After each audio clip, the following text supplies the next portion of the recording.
ក្រវ៉ាមកឃើញនាងស្រីចង់ចូលអញ្ញៃធ្វើមិននឹងបានជួបមុខបើនាងស្លូតផងបងចង់ចងទុកគ្រាន់បានមើលមុខនាងឲ្យខ្លាចស្រីបានគេសាច់នេក្រសាហើឆ្វែស្រីនាងពីងវៃបងឲ្យមកស្រីម្លងខ្លួនថាបងនងនាងមិនអោនងកូនសែនស្នប់ខ្លួនเอาไว้នាងមិនយល់ទេសាក់ណាក្រវ៉ាណាប់ការ៉ាន់ដួលចង់បែកអើយស្រួលនាងឲ្យក្រមុំធំថ្មីបើមានវាសនាបាននាងស្រីរូបបងជាប្តីនាងឲ្យមិនអោយស្រីនាងធ្វើអូយបងអវែងខ្លែងក៏ខ្លាយទូក្នុងក្របីបងឲ្យអត់ត្រៃចង្វាថាបងនងនាងសាប់វាហើយតាចាំសិននាងដល់ព្រេមិនតន់គ្រូនៅយូផ្លេះនា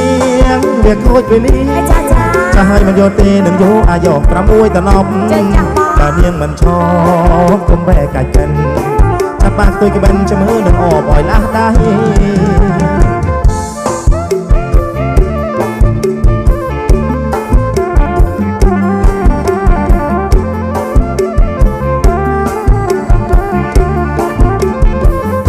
ថាសាក់ណាក្រវ៉ា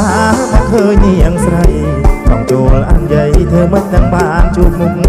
បើនាងស្លូតផងបងចង់ចងទុកគ្រាន់បានមើលមុខនាងឲ្យខ្លាចស្រីបានគេកាសាក់នេក្រសាហើឆ្វែស្រីនាងពីងវៃបងឲ្យមកស្រីម្លងខ្លួនថាបងនងនាងមិនអោនងកូនសែនស្នប់ខ្លួនเอาไว้នាងមិនយល់ទេថាសាក់ណាក្រវ៉ាណាប់ការ៉ាន់ដួលចង់បែកអើយស្រួលនាងឲ្យក្រមុំធំថ្មីបើមានវាសនាបាននាងស្រីរូបបងជាប្តីនាងឲ្យមិនអោយស្រីនាងធ្វើអូយបងអវែងខ្លែងក៏ខ្លាយទូក្នុងក្របីបងឲ្យអត់ត្រៃចង្វា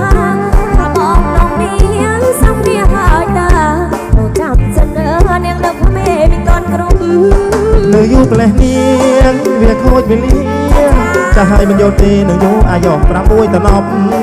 បើនាងមិនឈប់កុំបែកកាច់កិនចាប់បាក់ទុយក្បិនចាំមើលនឹងអបឲ្យលាស់ដៃ